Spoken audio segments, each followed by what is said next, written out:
जय शिवराय मित्रांनो, मी आशिष मराठे किल्ले भटकंती या आपल्या यूट्यूब चॅनलमध्ये आपलं सहर्ष स्वागत करतो. आणि आज आपण आलेलो आहोत औरंगाबादला वेरूळ ह्या ऐतिहासिक ठिकाणी. आणि इथे कैलास लेण्या आहेत, असे इथे बरेचसे लेण्या आहेत. तेथील कैलास लेण्याला आपण भेट द्यायला आलेलो आहोत. आणि हे समोर जे आपण आता उभे आहोत ते तिकीट काउंटर आहे. प्रत्येकी 40 रुपये तिकीट आहे इथे. आणि त्यापेक्षाही सर्वात महत्त्वाचं म्हणजे इथे फक्त कॅश चालते, ऑनलाईन व्यवहार होत नाही. त्यामुळे जवळ कॅशच ठेवा इथे जर तुम्ही कधी आलात तर. तसं वेरूळला इथे बऱ्याचशा लेण्या आहेत, पण या सर्वांमधलं आपण फक्त 16 नंबरचं लेणं जिथे कैलास मंदिर आहे तेच आपण आज पाहणार आहोत. वेरूळचं कैलास लेणं हे संपूर्ण जगाला पडलेलं एक कोडं आहे. मग एकसंग खडकामधून कोरण्यात आलेलं हे लेणं इसवी सन 757 राष्ट्रकूट राजवंश नरेश कृष्ण पहिला यांच्या राजवटीमध्ये कोरलं गेलं आहे असं म्हणतात. पण याचे पूर्णपणे कुठलेही पुरावे इतिहासामध्ये नाही आहेत, फक्त त्यांनी हे बनवलं आहे असं म्हणतात. कारण 6-7 वर्षापूर्वी प्रत्यक्षात जेव्हा डिस्कवरी चॅनलचे लोक जेव्हा इथं आले होते ना, तेव्हा त्यांनी इतिहास पूर्णपणे चाळला, याच्यावरती बराचसा अभ्यास केला. आणि त्यानंतर त्यांनी सांगितलं की 100% कुठलेही पुरावे आपण खात्री करू शकतो असे पुरावे नाही आहेत. आणि त्यांनी त्यांच्या अभ्यासक्रमातून असं सांगितलं की हे लेणं परग्रहीवासियांनी, म्हणजेच आपण ज्यांना एलियन म्हणतो, त्यांनी बनवलं आहे असं त्यांनी सांगितलं. डिस्कवरी चॅनल नाही मित्रांनो, हिस्ट्री चॅनलचे जे संशोधक होते ते आले होते. एन्शियंट एलियन म्हणून एक सिरीज लागते, अतिशय प्रसिद्ध अशी सिरीज आहे. तर ते लोकांनी इथे येऊन संशोधन केलं होतं. डाव्या बाजूचा पाहूयात सर्वप्रथम. हे बघा समोर गजरायाची केवढी मोठी मूर्ती आहे. आणि हा 4 मजली असा भव्य असा स्तंभ. उजव्या बाजूला सुद्धा असा स्तंभ आहे. मूर्त्या पाहूयात इथल्या आपण काही. या मंदिराची निर्मिती ही आधी कळस आणि मग नंतर पाया ह्या तत्वावरती केलेली आहे. आणि भारतातील सगळ्यात लेणी एकतर खालून वरती किंवा असा डोंगर फोडून आपण पाहिलेल्या आहेत, परंतु ही अशा प्रकारची एकुलती एकच लेणी आहे जी वरनं खाली कोरलेली आहे. असं म्हणतात की कैलास मंदिर जेव्हा निर्माण करत होते त्यावेळेस ते निर्माण करत असताना एक मोठ्या शिळेला 3 भागामध्ये त्यांनी वरपासून खालपर्यंत खोदलं. आणि या खोदकामामध्ये जवळजवळ 50,000 टन दगड फोडून वेगळा केला. आणि लेणीच्या मध्यभागी जे मुख्य मंदिर आहे त्यामध्ये वरच्या बाजूला एक मोठे शिवलिंग आहे, ते आपण आता आतमध्ये जाऊन पाहणार आहोत. या शिवलिंगाच्या समोर मोठा महामंडप आहे. आणि ह्या महामंडपामध्ये अनेक मोठमोठे सुंदर कोरीव काम असलेले असे स्तंभ आहेत. खूप सुंदर स्तंभ आहेत ते. तर मंदिराच्या छताच्या आतल्या बाजूस भगवान शंकराचा तांडव नृत्य करणारं सुद्धा शिल्प कोरलेलं आहे.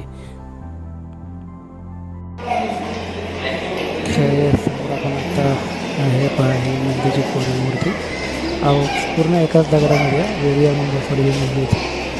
आणि चला आतमध्ये आपण ते शिवलिंग जाऊन पाहूयात. आणि तुम्हाला आत्ताच मी सांगितल्याप्रमाणे ते मंदिराच्या आतमध्ये जे असलेले महामंडप जे आहे आणि त्या महामंडपामध्ये असणारे जे स्तंभ जे आहे जे कोरीव, ते पण जाऊन आता आपण पाहूयात.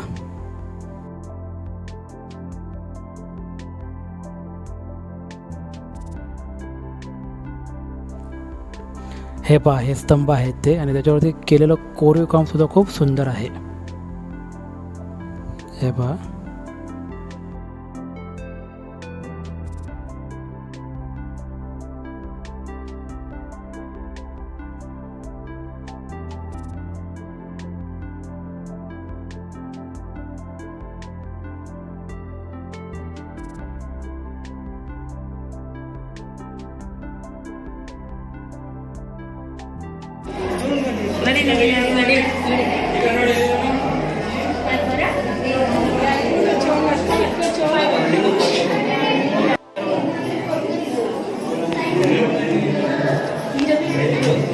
या भगवान शंकराच्या शिवलिंगाला जेव्हा स्पर्श केला ना त्यावेळेस खरंच मला अनुभवायला भेटली. असं म्हणतात की कैलास मंदिराच्या खाली एक पुरातन अख्खच्या अख्खं एक शहरसुद्धा आहे. कैलास मंदिराबाबत अशा अनेक गोष्टी बोलल्या जातात. मंदिराच्या चारही बाजूस प्रमाणे काही जागा आहेत, त्या अतिशय खोलवर गेलेल्या आहेत आणि काही परदेशी संशोधकांच्या मते ह्या मंदिराच्या जमिनीखाली एक पुरातन शहर आहे. तर काही संशोधक हे मंदिर एलियन उभे केले आहे असे सांगतात आणि त्याबद्दलची एक लिंक मी तुम्हाला खाली डिस्क्रिप्शनमध्ये टाकेल, ते पहा तुम्ही. हिस्ट्री चॅनलवाल्यांनी हिंदीमध्ये माहिती की हे परग्रहवासियांनी कसं उभं केलं आहे, म्हणजे कशी त्याची निर्मिती केली. लेझर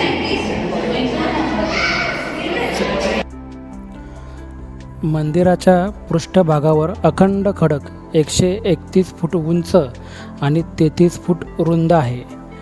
हा नमुना अभियांत्रिकीच्या दृष्टीने अत्यंत महत्त्वाचा आहे. जगभरात असलेल्या मानवनिर्मित लेण्यांमध्ये कैलाससारखी लेणी तुम्हाला कुठेही पाहायला मिळणार नाही. या लेणीच्या प्रत्येक ठिकाणी आपल्याला नक्षीकाम पाहायला मिळेल. हे नक्षीकाम अतिशय आखीव रेखीव पद्धतीने केलेले आहे.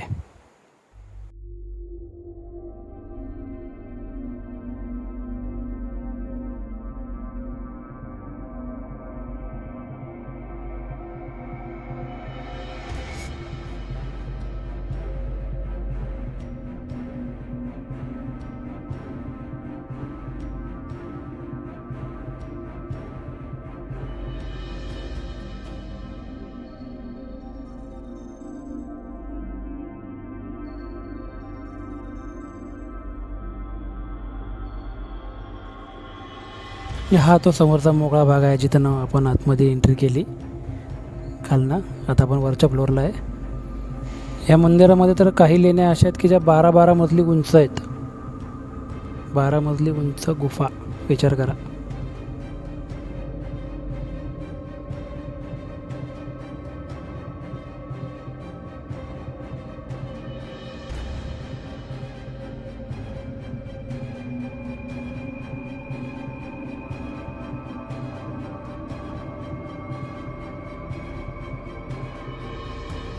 इथं किती पाऊस पडला ना तरी पाणी साचत नाही. त्याचं कारण म्हणजे बघा हे, याच्यामधनं पाणी बाहेर निघून जातं. हे दोन्ही बाजूला आहे मंदिराच्या, अजिबात पाणी साचत नाही किती पाऊस पडू दे.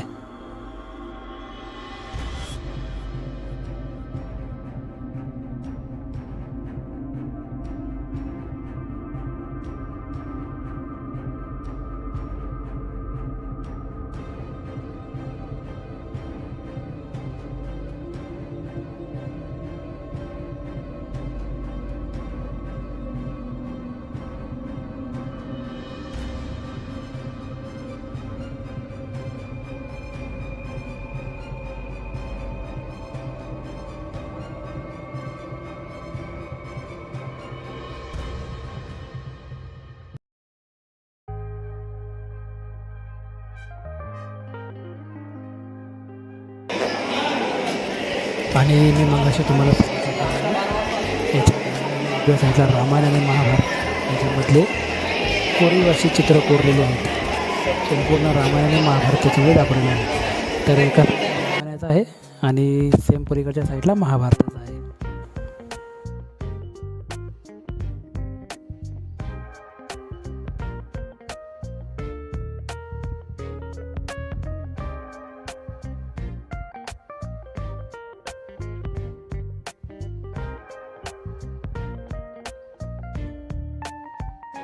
या इथल्या मूर्त्या खरंच खूप सुंदर आहेत आणि पाहण्यासारख्या आहेत. देवींच्या मूर्त्या आहेत या सर्व. तोडफोड खूप मोठ्या प्रमाणात झाली आहे, पण आहेत खूप छान मूर्त्या आहेत. वरती देवी आणि खाली त्यांचं वाहन, अशा ह्या मूर्त्या तयार केलेल्या आहेत. तोडफोड झाली आहे सगळी.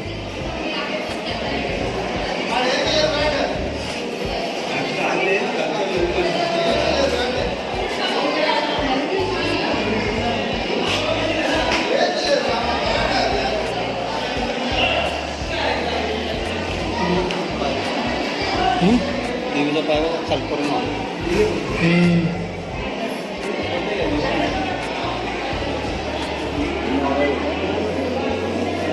वाहने प्रत्येकाचे आहे ना.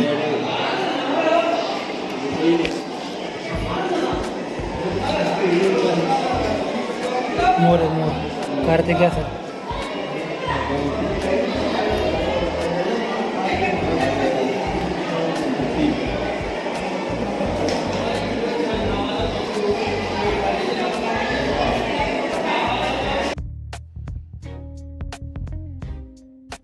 आणि हे रावण जेव्हा कैलास पर्वत उचलून घेऊन चालला होता त्याचं हे दृश्य त्यांनी इथं कोरून आपल्याला दाखवलेलं आहे. खाली रावण आणि वरती हा कैलास पर्वत.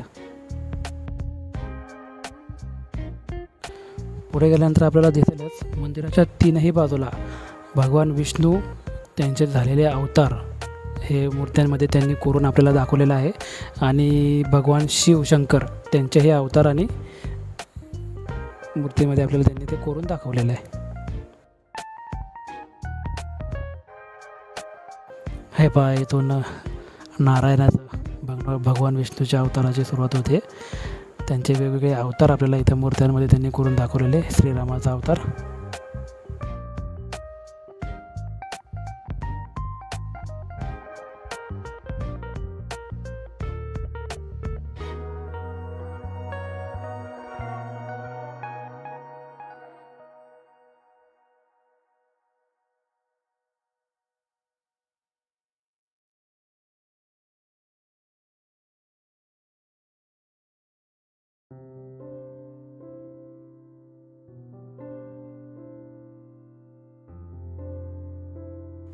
हे पहा हिरण्यकशिपू नरसिंहाला पाडताना.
इथून पुढे भगवान शिवाचे आपल्याला काही मूर्त्या पाहायला मिळतील. त्यांचे काही काही अवतार आपल्याला त्यांनी दाखवलेत.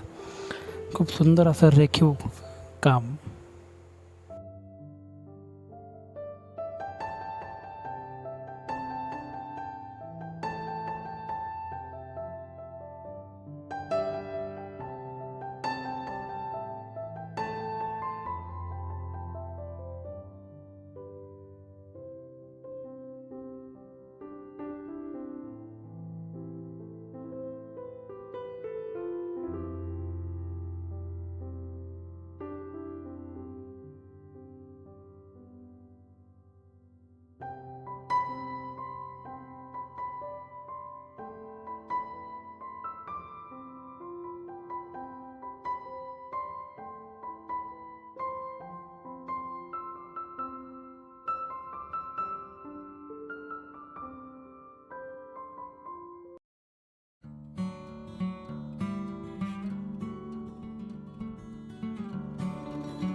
मगाशी आपण ते उजव्या बाजूला पाहिलं होतं. आता हे डाव्या बाजूला हे संपूर्ण रामायण मग तर महाभारत कोरलेलं आहे.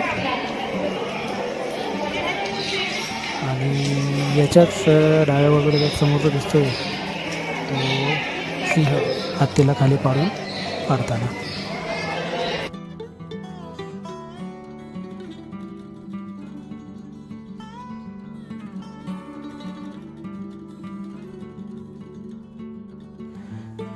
हे पाणी पिण्यासाठी बनवलेलं टाकं. चला मंदिराच्या वरच्या बाजूने पाहूयात मंदिर कसं दिसतंय.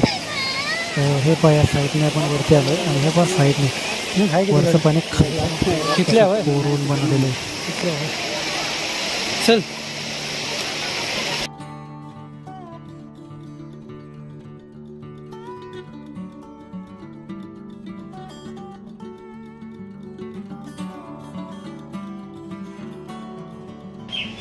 हे खडकामध्ये गौतम बुद्धांची कोरलेली ही मूर्ती खूप सुंदर आणि फ्रेश वाटते पाहायला.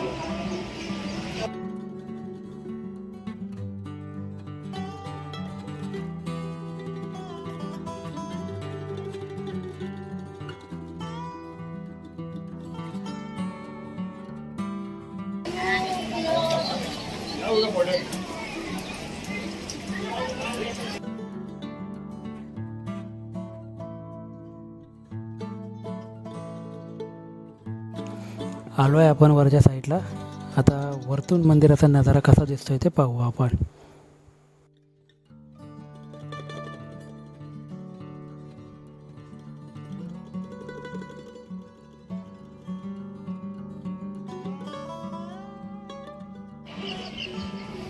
हे बघा, हे वर्ण मंदिराचं नक्षीकाम असं पाहिल्यानंतर विश्वासच बसत नाही की हे मानवनिर्मित असेल म्हणून.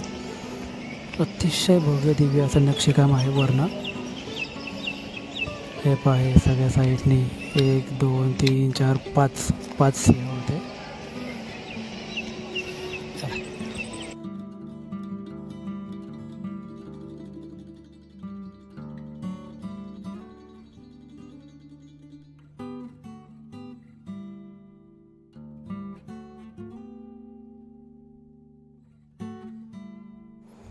तुम्ही इथं येऊन हे मंदिर जेव्हा पासाल ना प्रत्यक्षात, तेव्हा तुमचासुद्धा विश्वास बसेल की खरंच हे मंदिर मानवाकडनं शक्य नाही हे असं तयार करणं.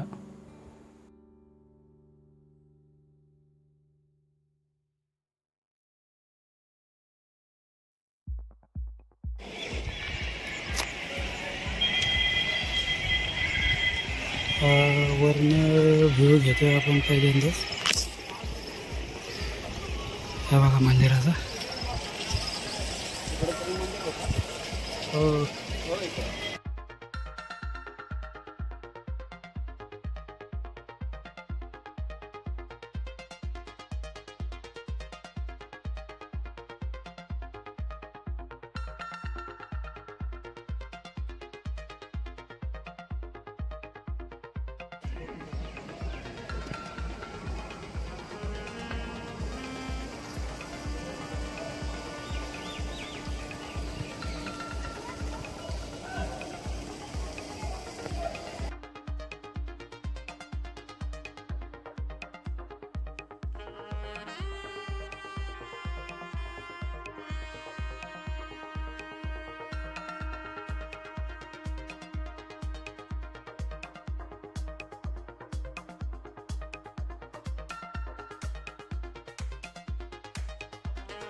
चला आता मंदिराच्या उजव्या बाजूला जाऊन पाहूयात आपण.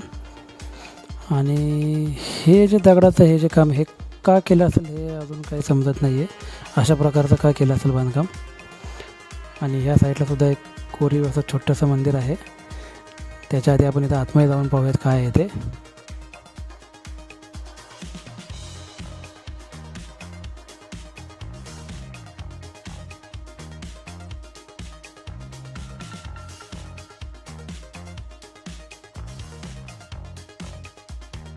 हे समोरचं कोरीव काम नक्की काय आहे ते पाहण्यासाठी आपण गेलो. आणि ती 16 नंबरची खोली ज्याबद्दल आपण मगाशी चर्चा करत होतो की जिथे पाताळामध्ये जायचं म्हणजे पूर्ण एक अख्खं शहर वसलेलं आहे म्हणतात तिथून जर आपण खाली गेलो तर. आणि हे सरकारने पूर्णपणे बंद केलेलं आहे.